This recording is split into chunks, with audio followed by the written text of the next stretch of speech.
turning consumer feedback into technology-driven solutions. These changemakers are addressing everyday challenges, creating opportunities, driving sustainable growth, and enhancing consumer experiences across Africa and beyond. So get ready for thought provoking insights, inspiring stories, and meaningful conversations as we explore this year's theme. And now, your host, Adora Lumina Mbelu. Good morning, distinguished ladies and gentlemen. It is such a pleasure to be here. Thank you for joining us.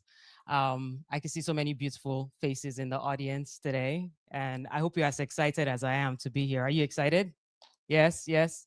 All right. So before we kick off today, I would just like to acknowledge real quick some important people that we have everyone's important, but we have some special guests in this space today. We've got Mr. Joseph Bimpong, who is our head of data analytics.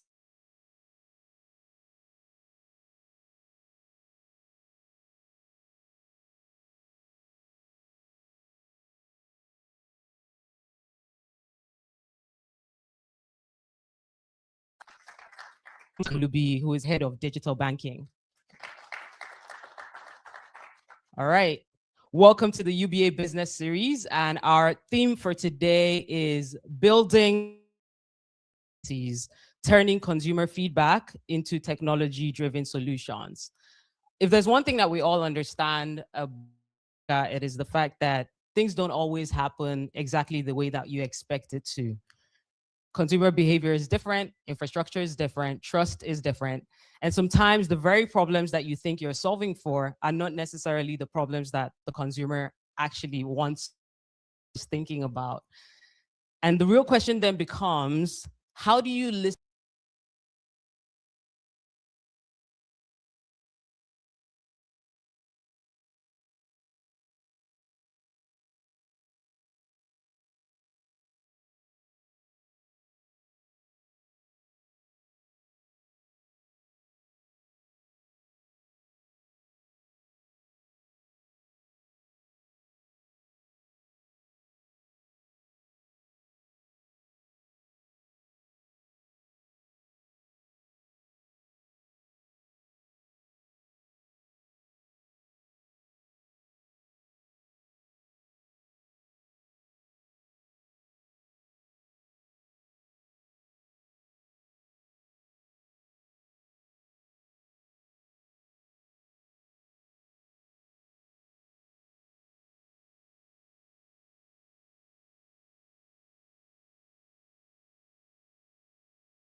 trade or logistics, it applies across board. We have a panel discussion that's coming up later on today or in a few minutes. So please stay tuned for that. All right. To kick us off today, I'm just going to introduce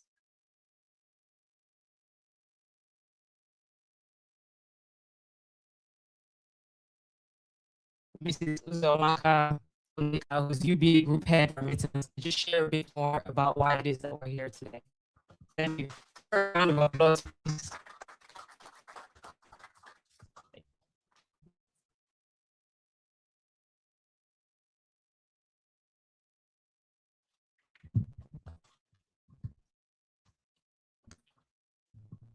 morning. I already feel smart. A young and young people. And it's a great pleasure to welcome all of you.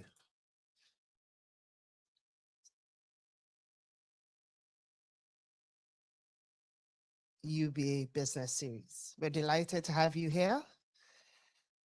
And I look forward to the interesting conversation discussing building for Africa's realities, turning consumer feedback into technology-driven solutions. That's a mouthful. At UBA, we believe that the most impactful solutions begin with deep understanding of people's needs. There's a saying, to know a people, you must understand their language. And needs is a very key part of the language that we speak.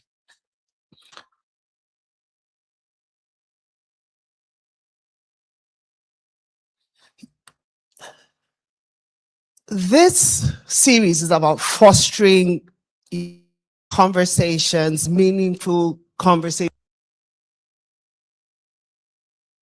with industry leaders and everybody who has something to say about anything. Because in Nigeria, things that we don't think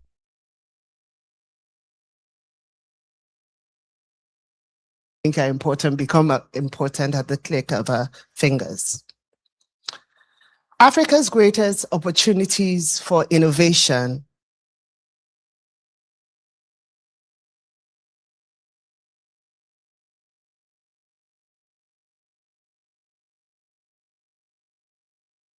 are always based on the realities of its people. The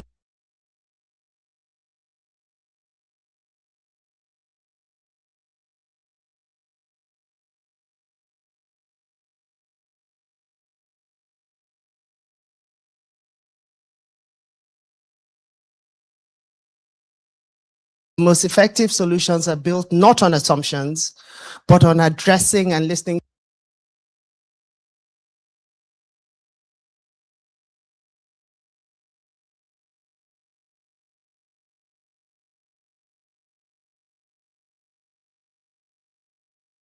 to our customers and providing responses to their needs. Customer feedback is more than insight. At UBA, we have a CFIRST philosophy, and that CFIRST philosophy is customer first.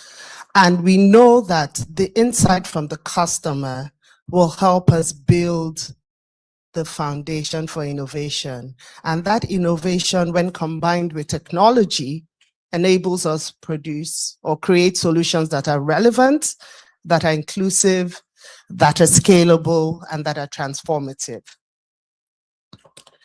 We are privileged to have an exceptional panel of speakers whose insights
customer feedback, right? And how we use technology to translate that, right, into actionable behaviors for businesses, right? For me, it's about how do we take those insights, right, and make it something that people feel is value, right?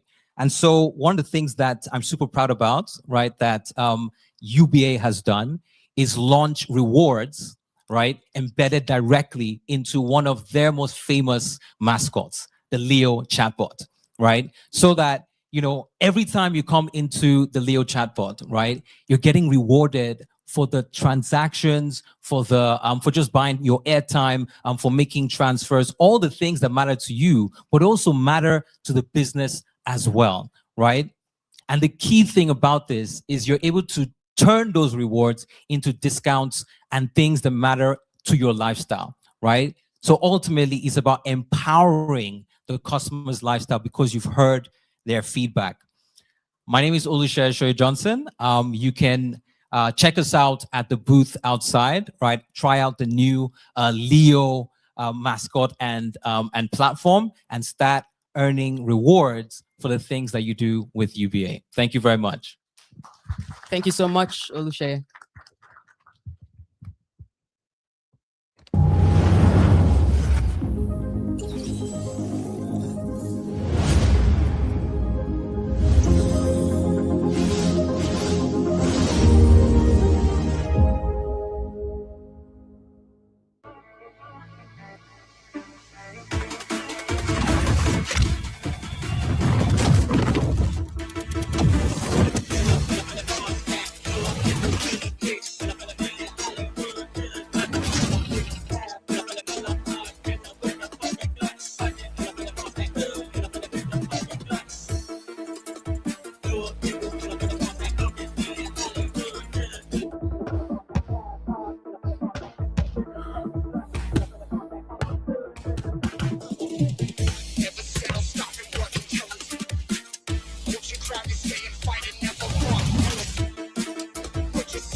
All right.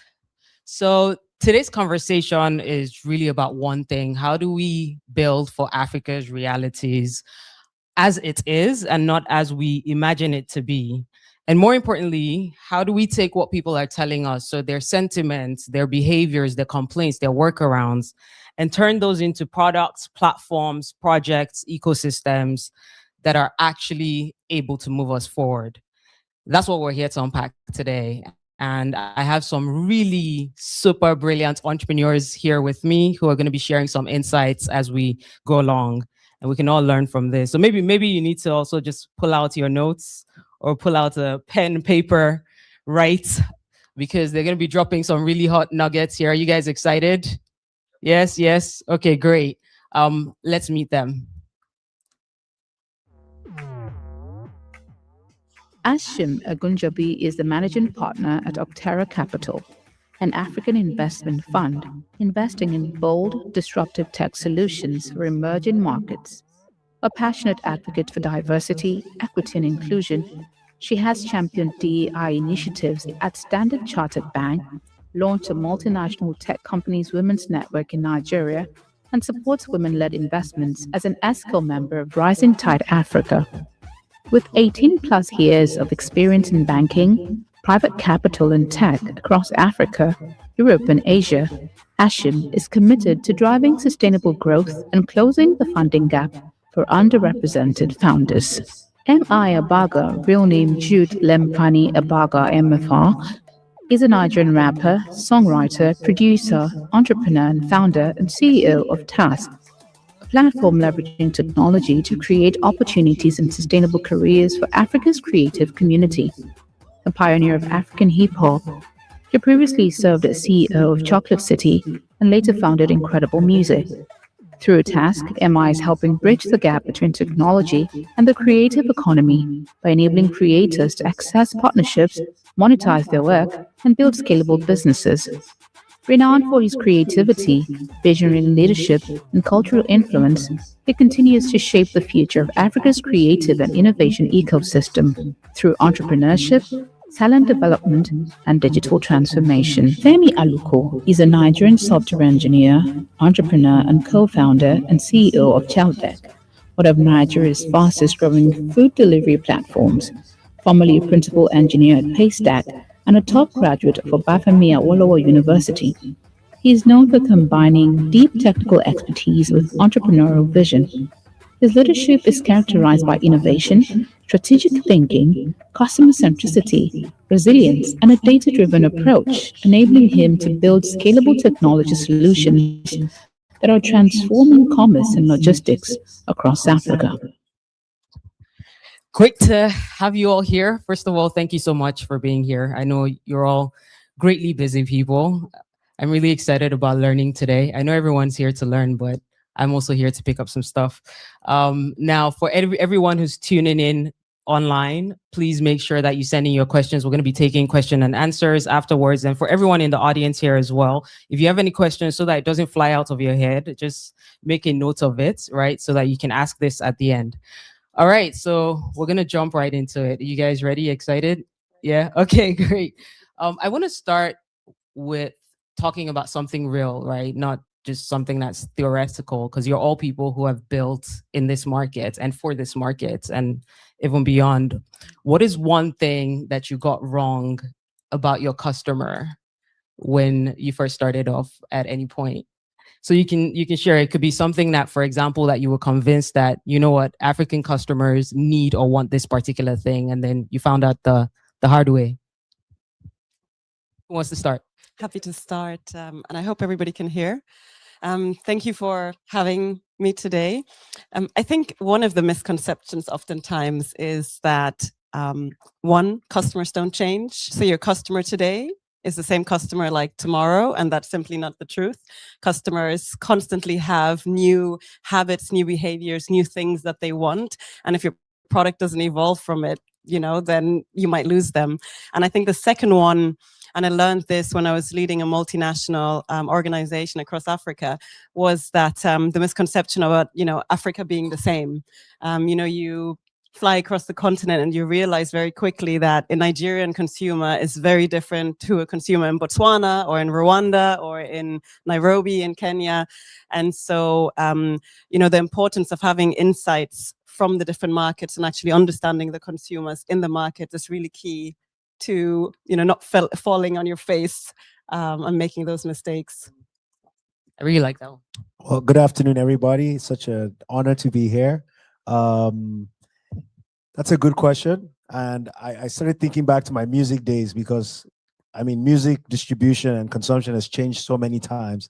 You'd be chasing radio and it'd be on streaming. You'd be chasing, before it even went to streaming, it was digital downloads where you would just buy the whole album. And it's sort of like this whole journey of chasing the market.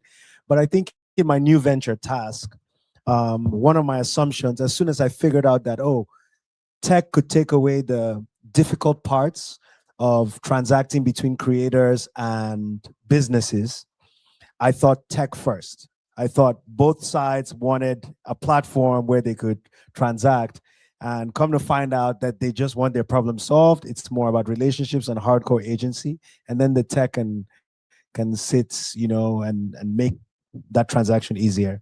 But ask me next week. I'm sure there's going to be something else I got wrong. Thank you. Yeah, I mean, I run Chowdeck, and we have like millions of customers, and I think that behavior, or what I learned in the first year has definitely changed over the last few years. But I think the truth the truth that hasn't really changed is that like what customers want, they really want your deliveries to happen really fast, and they also want deliveries to happen at the best prices as well. Now, we interpreted prices like in a very different way, because we have different social classes in Nigeria. For some people, cheap prices mean like 5K. For some people, it means 50K, depending on like what market you're trying to play in. So initially, we started treating all market as one. And when I mean all market as one, like we treated Lagos, Abuja, Ibadan as one big market. I think like just looking deep into the data for the first, I think in our first or second year, we realized very quickly that like all markets are not the same. For some people, like their biggest priority is getting their meals really fast. Some people are okay waiting an extra 10-15 minutes if it's going to be like 200 naira, 300 naira cheaper. Now, these are different markets, by the way, and that insight just changed how we thought about our product. So when we are going into a new city, we asked that like, what is the I mean, all both of them are true.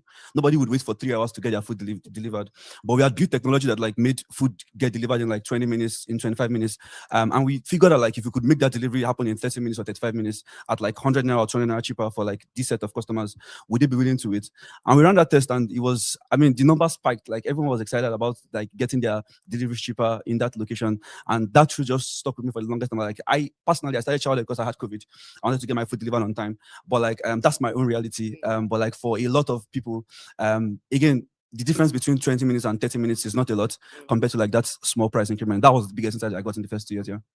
Thank you all for sharing that, and I think it just kind of highlights something that a lot of times when we think about data, we think about data just from a macro point of view, but what is really important when it comes to consumer insight is really the interpretation of that data within the context and realities, which you've all highlighted here today. And Femi, I want to start off with you. Just you started Chowdeck at a point where food delivery wasn't thriving as much, and there were certain players that were in the game at the time as well. And we saw a lot of exits happen in that moment. What insights I know you shared a little bit, but I want to now go a little bit deeper, right? What were some of those insights that you saw that made you believe that there was still an opportunity, even though people were exiting the markets?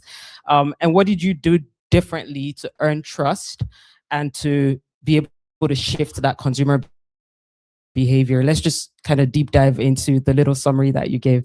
Yeah. I mean, when Chowdeck started, like everyone was like, this is a very crowded market. We had a lot of top players, companies that had raised like hundreds of millions of dollars. So people basically gave us no chance because it was like you're fighting in the market that is already solved and all. But there was one insight that I held on to for the longest time at the beginning of Chowdeck. Nigeria and even Africa as a continent like is very big. But like we didn't have a food delivery player in Nigeria that was delivering a lot of orders daily. Now I'll put some numbers to it. At the time, the biggest food delivery app in America called DoorDash or Uber Eats was doing around 8 million deliveries daily.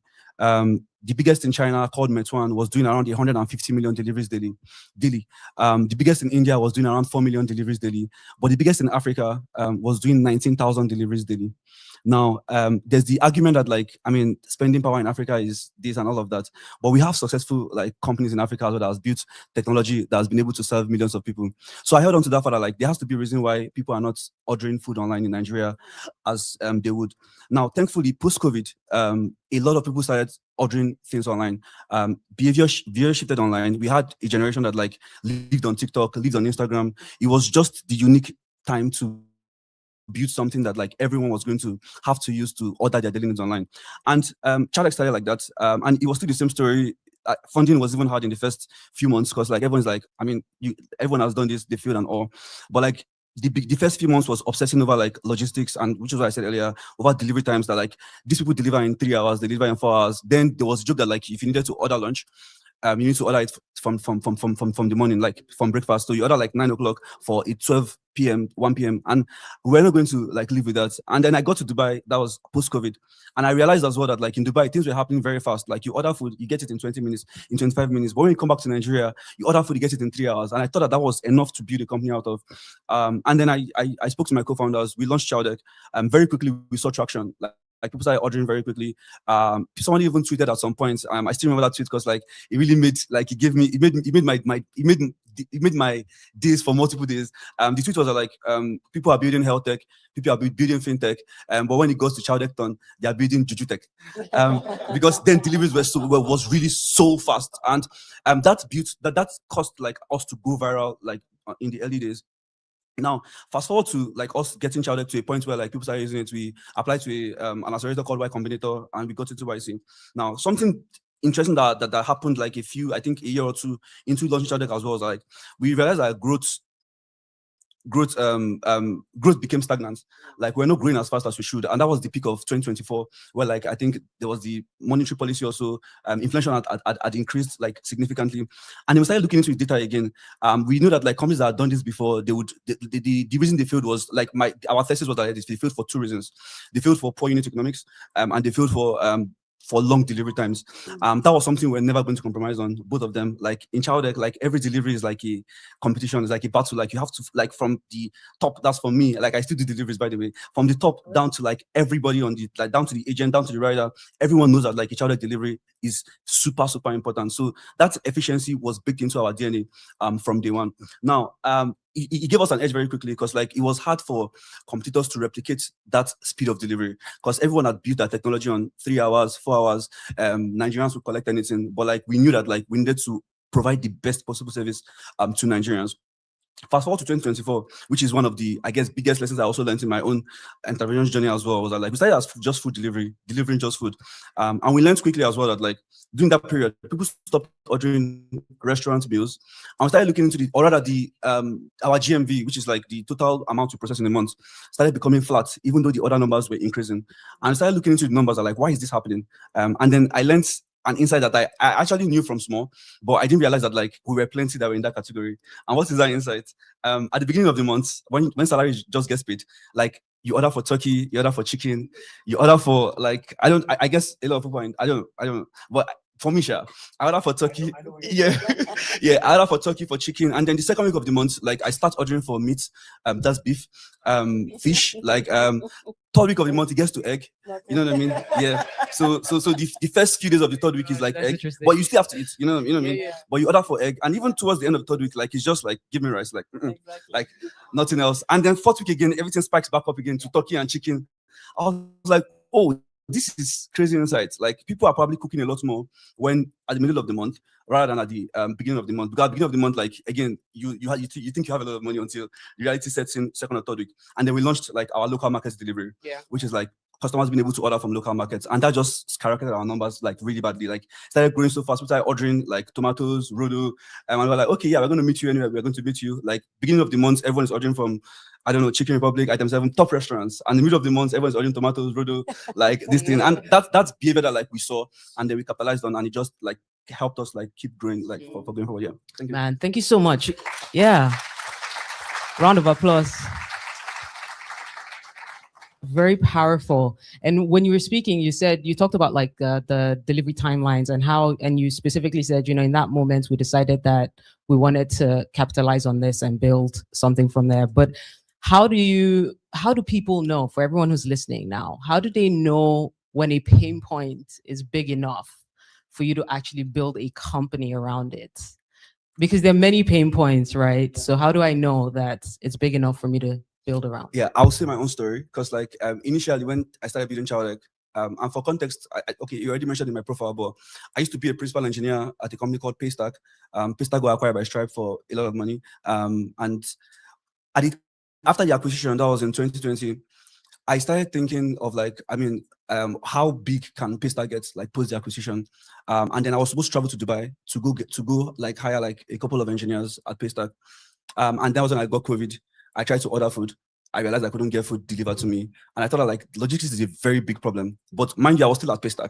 Do you understand? So I was like, let me just put my hands on this and just try it out and see like, is it going to work? Is it not going to work? So I was still at Paystack when I started child tech. So I launched the first version at Paystack. Well, at child tech, I launched child tech while I was at Paystack. And I think the first few weeks people were ordering, but like I wasn't convinced that like I'd built something that like people actually did want. And then that guy made that tweet. That's like that juju tech, like fintech, health tech tweet. Then a lot of people downloaded the app. and then we had to shut it down, like to prevent signups. Because like the first insight I also understood from Chowdeck or any marketplace is that like it's a demand and supply game. Like if you don't have enough riders or restaurants, like customers would always have like delayed deliveries. So if you don't have, we didn't have the supply. It was just 5 of us, like me, my co-founders, and 2 other riders delivering all the meals at the time. So we didn't have enough supply. So we had to manage the demand that was coming in at the time. And then another restaurant makes a big tweet around like, oh, order my food on Chowdeck, like the deliveries are so fast, happening in 10, 15 minutes. And then a lot of people started reaching out, like, oh, we can't sign up, we can't sign up. And at that moment, I was like, this is a very big company. Like I have like thousands of people waiting to use this product. Like, why am I preventing them from using this product? It was in the middle of that thing, I just walked up to Shola, and that's the CEO of Paystack, like, hey, like, man, my time is done. And what do you mean? Like, we have these plans we've had together. I'm like, yeah, like, I think this is a lot bigger. I think it's going to be a $10 billion company. I think like I can make something out of all of this. And it was at that point I knew that like this pain point is something that like a lot of people resonate with. People are looking for ways to order. People are signing up for the products, even when they have not even tested it. They have just heard about like the promise that the product was giving. And it was at that point I knew like this was a big company. So I think customers would let you know, like when you hit PMF, like it's almost hard, like you would know that you've hit PMF, like from the massive surge in demand, from how people are asking for your products, from how people are even disturbing you. That's people online, like people that even have not even used it before, they're just making jokes or making bans off people's comments of your product here. So I think customers would always tell you that like this is no longer a quick feature or a quick fix. Like it's time to take us seriously. You know what I mean? Yeah. And I think that's great. I mean, to be in a place where you have an existing customer base and they're continuously telling you that they have a particular need, and then you're solving for that problem in a way that aligns with how they view the problem and like the different intricacies of the parts that are important to them. Because I mean, there are many people who are solving in your space, but there's a Chowdeck way, right? Which you've hacked. So that's great. Thank you for sharing with us. Emma, I want to come to you now, and we're going to talk a bit about just the integration or the intersection between technology and entertainment. Okay. As AI is shaping how music is created and how music is distributed as well, how do you use technology to enhance creativity without losing the human connection? This is something that a lot of creators are struggling with. And it's a big problem. So first of all, I mean, let's say the positive side, which is that technology has always been part of creativity. If you were to go back 40 years, making a song was a very long process. It involved reels. It involved renting a big studio, hiring all these musicians. And then a few years post that, these digital software started being created where you could put in if you could think of what you wanted your bass guitar to sound like, you could use a computer and program it, and then you didn't need to spend as much money on session musicians or things like that. I think in film, the same thing was happening where you didn't have to use film reels. You could now use like a digital camera, which saved you a lot of cost. So we've always had that partnership with technology. It's just that AI has sort of, there's this, I forget what book it is, where he talks about you want to make something that's 100 times better than what's there. And AI seems to be doing that orders of magnitude higher than that. And the potential there is on both sides that, I mean, the big challenge with AI is that it trains us to let go of things that human beings have been special at cognitively. And so on the artist side, you can now just write a prompt and it will create a song for you, right? And on the consumer side, you can now listen to something that's technically better. And if you're not very discerning, all of a sudden you're missing the fact that this comes from real inspiration. I do, however, believe that AI will allow the most special creators become even more special. And so the challenges around like access to the resources where people can really learn, people can have compute power to be able to test things, I think that what we need to cross over. But I've started seeing musicians really, there's a technical term called stems. So stems is like all the various channels on a song, the bass guitar, the drum, the backup vocals. I've started to see people take the stems and start working with the stems. I've seen the same thing in video production. People are coloring, they're editing, they're creating podcasts, final edits really quickly with AI software. And that's the hope, that we are able to learn quick enough and use it to leverage and amplify what we are naturally good at. Hopefully, because we do have a real moment where creativity, which is so natural to us as African young people, we are like superbly creative. And we do have this moment where the world is really paying attention, and hopefully we're able to move quickly enough and catch up with the trend before we're sort of replaced by, you know, a few people in Russia or or in America, you know. There's a lot of resistance, right, that we see from people whenever we talk about AI and the intersection with that and creativity. So in your experience, are there parts of the creative process that you think, you know, don't necessarily, like, how do you think a creator can balance that, like, that you feel like, you know what, you don't necessarily need to outsource these parts of the creative process to AI? What does that well, balance that's a look good like? question. Well, What does that maybe look like for you? maybe I'll answer the reverse. Okay. Right. So I think if you're a creator, keep the thing about you that's special. Like, I'm a songwriter and I'm an orchestrator. So I will have an idea for a song or an album, and then I will write these like lyrics, and then I'll start putting together like the story, and I'll try to make this like really intricate, you know, song or piece of work that's very themed. And AI can really help me make that special, right? But maybe what I would like to touch on is the spaces where I think we can leverage AI to really go ham as an industry. So number one is, I think, like the really special creators.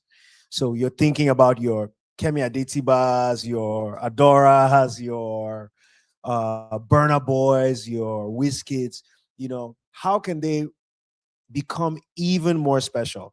I was thinking about the fact that every time I would listen to a Kanye West album, he would have this incredible recording budget. He'd have choirs, he'd be able to go to like get these special drum programming. And today, with at a much cheaper cost, there's AI studios that can help replicate some of those sounds. So it can allow the really special creators become even more special.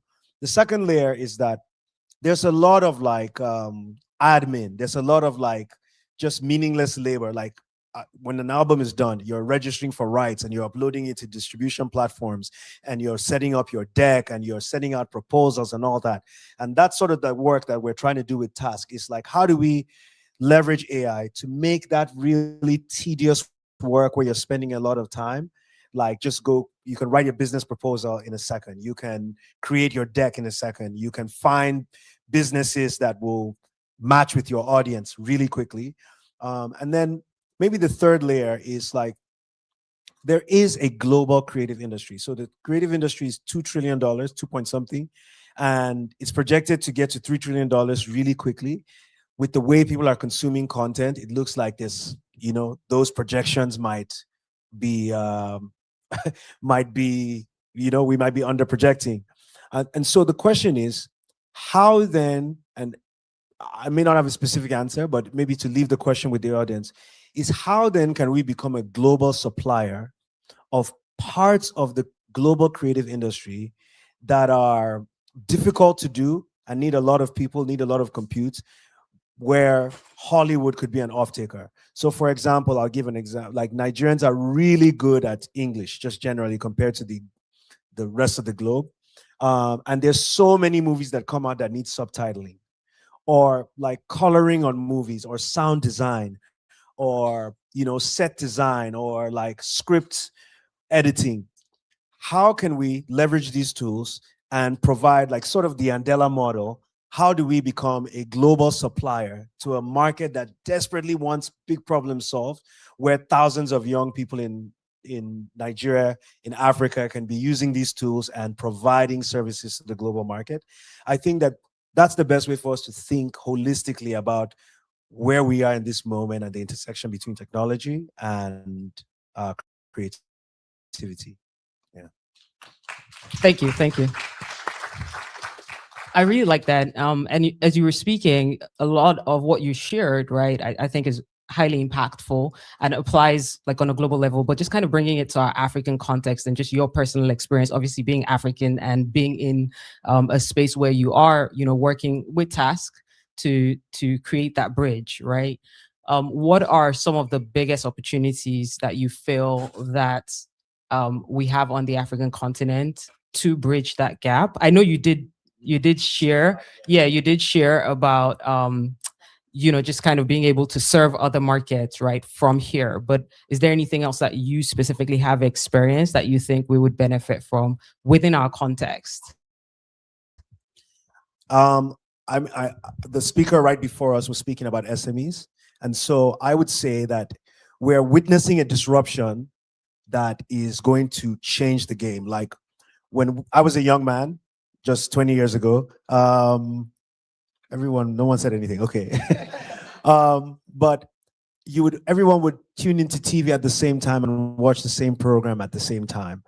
And these big platforms, TVs, newspapers, sort of controlled, access to attention, and businesses would have to deal with them. And they had really organized marketing teams, business development teams to transact, to sell attention to businesses so businesses could put their products in front of consumers. The change we're witnessing now is that audiences are going to be completely democratized, meaning that every influencer becomes their own platform. Davido becomes NTA. Burna Boy becomes Silverbird. And I think the opportunity here is twofold. So number one is businesses now can pinpoint their audience, and they can, in fact, in like precise detail with the right tools, they can find exactly what that matches between sales and marketing, the marketing naira, right? And I think that's a massive opportunity for businesses because we have so many creative, talented people that are building amazing audiences. And I think the second opportunity, which again, back to what we're doing with Task, is for the infrastructure around creators, right? So creators become the new platforms. There's going to be thousands of them, and they're going to need really great support to do this. They're going to need creative support. They're going to need business support. And so we look forward to a future where UBA is transacting directly with creators, directly to their audiences, and is able to have hardcore data about their business performance. And all the businesses that UBA support as well are able to, maybe use that channel or use Task to find creators where they can transact directly and meet customers.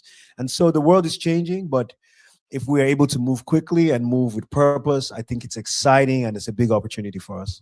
Thank you. Thank you. So we've talked a bit about spotting the opportunity, consumer insight, technology, leveraging technology, and now I want to bring it to sustainability and scalability, right, Ashim? So you're someone who reviews countless startup pitches every year. When you evaluate these startups, right, what signals to you that this can actually scale? That's the first part of my question. The second part is, what do you think are the biggest mistakes that founders make when they claim that they're solving a real problem? Thank you, Adora. So look, the reality is that most ideas look great on a pitch deck, right? You can package it nicely, especially now with AI, and send a great looking pitch deck. So we don't, at Octera Capital, we don't really look at just the idea. What we really look at is sort of what we'd like to call sort of our stack of risks. So the first one is founder risk. And that is actually the most important one, especially in venture capital, which is where we invest, which is sort of at the early stages of a business. Most times it really is about the founder. It is about, does this founder have the grit, the conviction, the understanding, the nimbleness to take this idea that he has from 0 to 100, right? Or to 1,000, or to 10 million, like you said. And that is really key. Without the founder, there's really no business. You've got to have, that one thing really clear. The second thing we look at is the business model.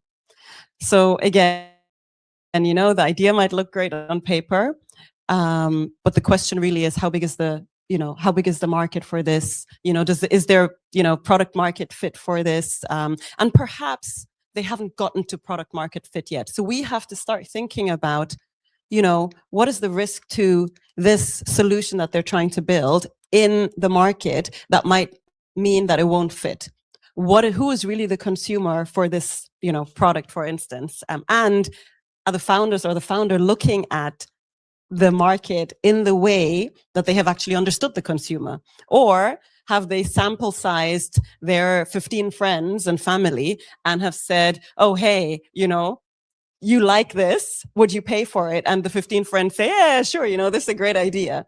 But there's like thousands of people out there who just, like, look, I wouldn't pay a naira for this. The next thing that we look at is very much also market risk.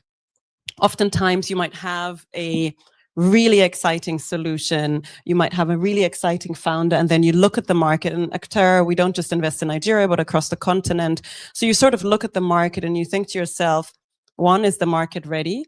Also, what macroeconomic factors play in? Sometimes it's even political factors. There might be elections coming up or other reasons why there might be some instability, or volatility. So, it's really key for us to also look and understand the market. So we really stack the risks in that way. And then, sort of at the end of that, that's when we really look at a pitch deck and say, okay, you know what? We've scaled this through our, risk matrix. And we actually think that, this is the right product. There is a problem that it is solving. This founder is, fire. And we believe that, this founder has the conviction to carry this along. And we also think that the market is ready for this. And to your second question, around what we have seen as perhaps one of the key elements of why solutions perhaps fail, is that sometimes founders are really married to the solution rather than the problem. And I really liked, our Chowdeck example, because it was always around trying to solve the problem.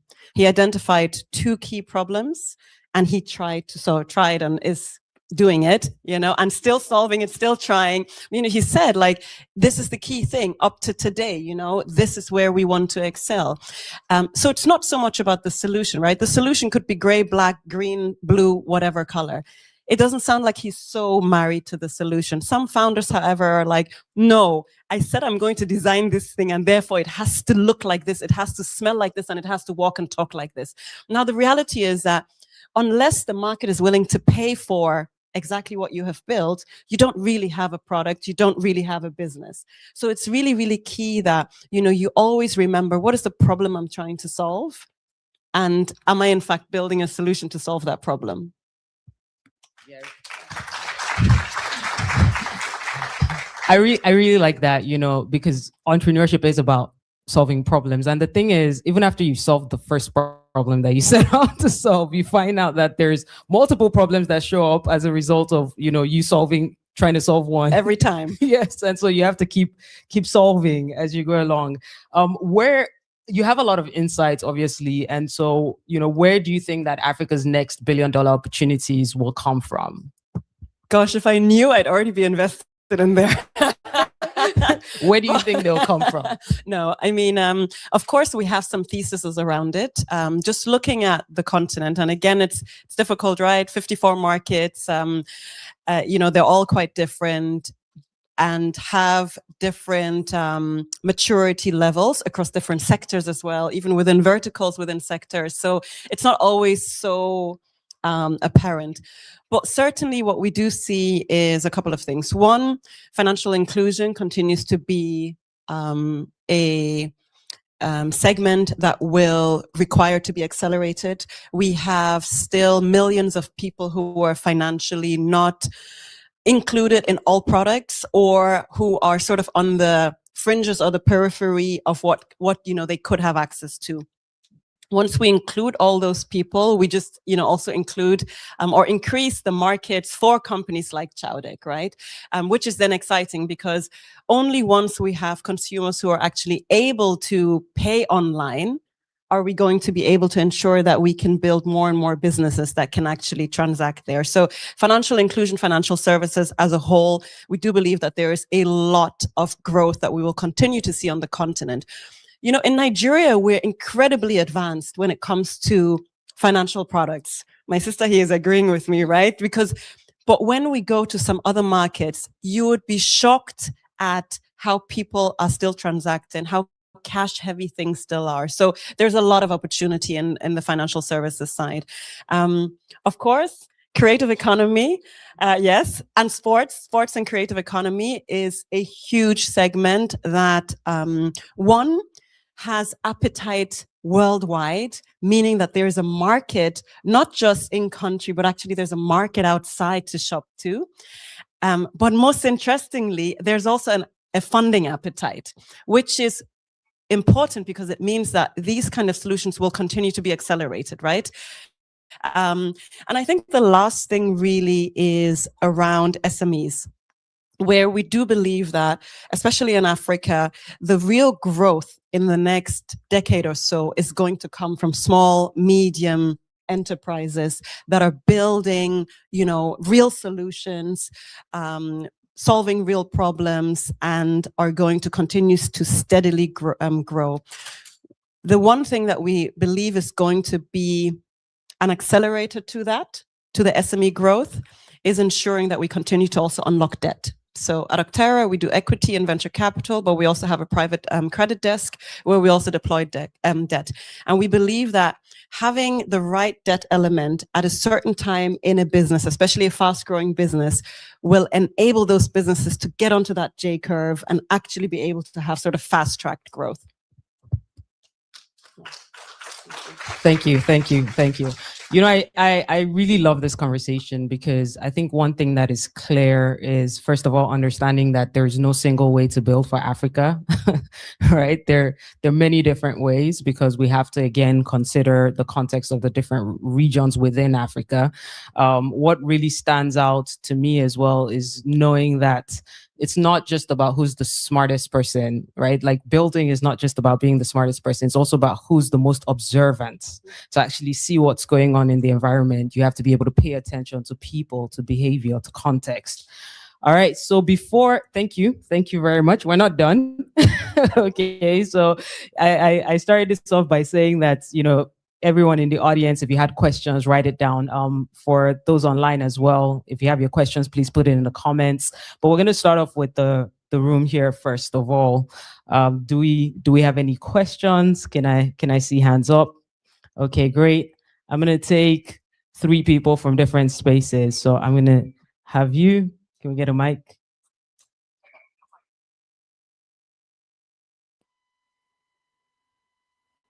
There. Sure. Thank you very much for this opportunity. I think my question is for Mr. Aluko. Yes. So, building Childec, of course, to an extent, there was enough validation. You mentioned the tweets. There was the virality. People were saying this is working. People were enjoying it, right? But when it was time to scale, funding was needed. But my question is, I have a startup. What do you do between when you are still bootstrapping and preparing for funding, right? What are the things I need to look out for? For instance, I have users using the application already. What are the things I know I have to be careful about? The things I have to be also have to be intentional about.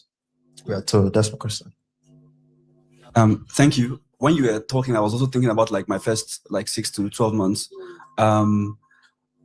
So while it looks now in hindsight that like funding was available, like it wasn't available. I think that's the best. That's what I would say. I think the biggest thing I obsessed over, at least in the first 8 months, was my unit economics.